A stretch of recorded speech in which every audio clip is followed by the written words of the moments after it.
Ketika awal-awal kami menjadi orang tua, kami sering stres, mudah emosi, dan terkadang berbicara dengan nada tinggi.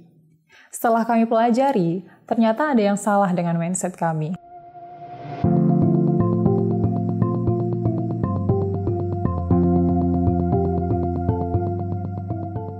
Assalamualaikum warahmatullahi wabarakatuh. Selamat datang di Serasi Serikat Literasi. Saya Leni Lestari. Kali ini saya akan berbagi pengalaman saya dan suami saat membersamai Gufran. Dia adalah anak kami yang kebetulan bulan ini berulang tahun yang ketiga. Jadi video ini kami buat sekaligus untuk merayakan ulang tahunnya. Jadi ceritanya, ketika awal-awal kami menjadi orang tua, kami sering stres, mudah emosi, dan terkadang berbicara dengan nada tinggi. Setelah kami pelajari, ternyata ada yang salah dengan mindset kami. Kami punya mindset bahwa anak adalah milik kami. Nah, mindset ini membuat kami berpikir bahwa kami bisa mengatur anak sesuai keinginan kami. Ketika hasilnya tidak sesuai dengan keinginan kami, disitulah psikologi kami mulai terganggu. Dari situ kami belajar untuk mengubah mindset kami menjadi anak adalah milik Allah yang saat ini sedang dititipkan kepada kami. Nah, dari perubahan mindset ini, ada 4 manfaat yang kami rasakan. Manfaat pertama yang kami rasakan adalah tidak mudah kecewa dan terbebani. Jadi Gufran itu pernah dalam kondisi tidak mau makan.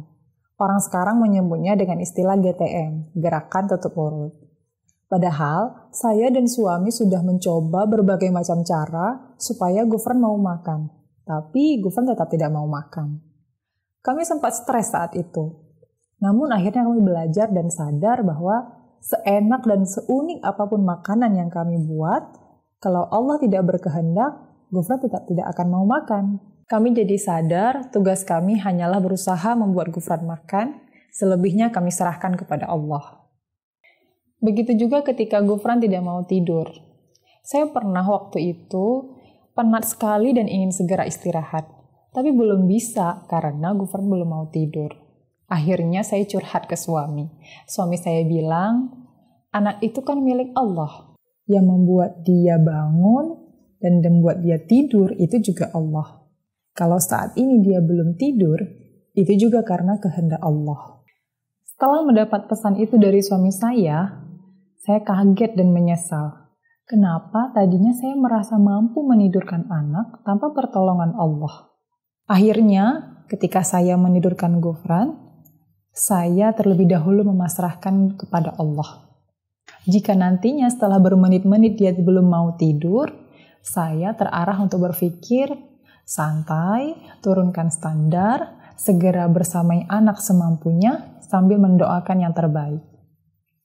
Nah, kondisi seperti ini sering sekali kan dialami oleh para orang tua. Orang tua merasa mampu mengatur anaknya sesuai yang dia inginkan dan dia butuhkan. Padahal tidak semudah itu kan? Manfaat kedua yang kami rasakan adalah lebih mudah mengontrol emosi saat berbicara dengan anak. Terkadang ada sikap Gufran yang kurang tepat. Dulu kami cepat memberikan penolakan.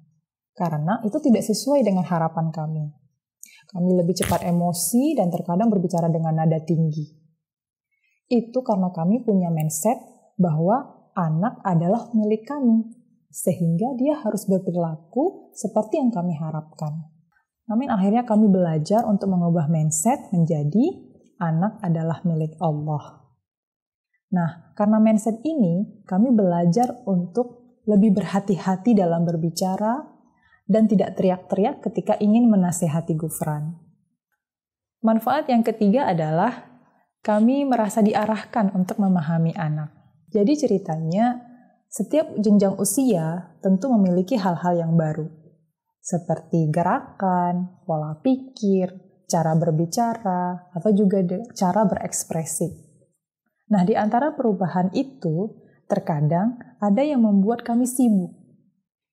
Kadang Gufran suka mencoret dinding, suka menumpahkan air, tidak mau berbagi. Kadang dia juga suka terlibat dalam aktivitas kami, seperti mencuci, memasak, nyapu, ngepel, dan lain-lain. Nah, kalau kami punya mindset bahwa anak adalah milik kami akan mudah untuk memberikan penilaian negatif. Karena yang dia lakukan tidak sesuai dengan standar kami. Tapi ketika kami belajar untuk mengubah mindset menjadi anak adalah milik Allah, kami terarah untuk meminta petunjuk kepada Allah agar kami paham apa sih yang sebenarnya terjadi pada anak kami. Selanjutnya, kami akan cari cara untuk memahami anak, mulai dari membaca buku, ikut kelas parenting, atau bertanya pada orang yang sudah berpengalaman. Nah, nanti disinilah berlaku the law of attraction. Saat kami ingin memahami anak, disitulah kami merasa Allah menuntun kami untuk mendapatkan ilmunya. Seperti ketika menghadapi Gufran yang suka mencoret-coret dinding. Padahal kami sudah menyediakan kertas. Tetap saja Gufran mencoret dinding. Setelah kami pelajari, ternyata itu karena motorik halus Gufran belum sempurna. Sehingga gerakan yang dihasilkan adalah gerakan yang melebar. Saat kertas tidak cukup, wajar jika dia memilih dinding untuk berekspresi.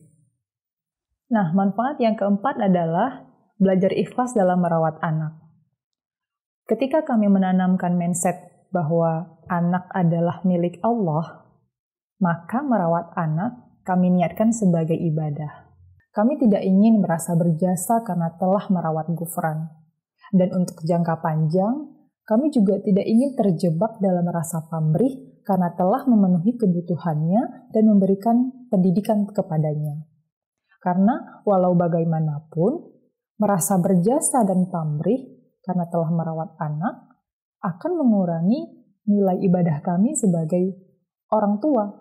Mungkin teman-teman sering dengar ya, ketika ada orang tua ngomong ke anaknya, kalau bukan karena orang tua, kamu tidak akan menjadi seperti ini. Nah teman-teman, bayangkan kalau kalimat ini didengar oleh anak. Tentu dia akan mendapati kesan yang kurang baik karena merasa orang tuanya tidak ikhlas dalam merawatnya.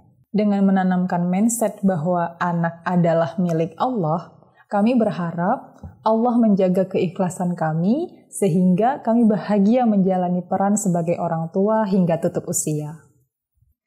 Demikian sharing pengalaman kami dalam membersamai Gufran. Semoga ada manfaat yang bisa diambil. Terima kasih sudah menonton video ini. Kami mohon maaf jika ada kekurangan. Kalau teman-teman punya saran dan masukan, boleh isi di kolom komentar ya.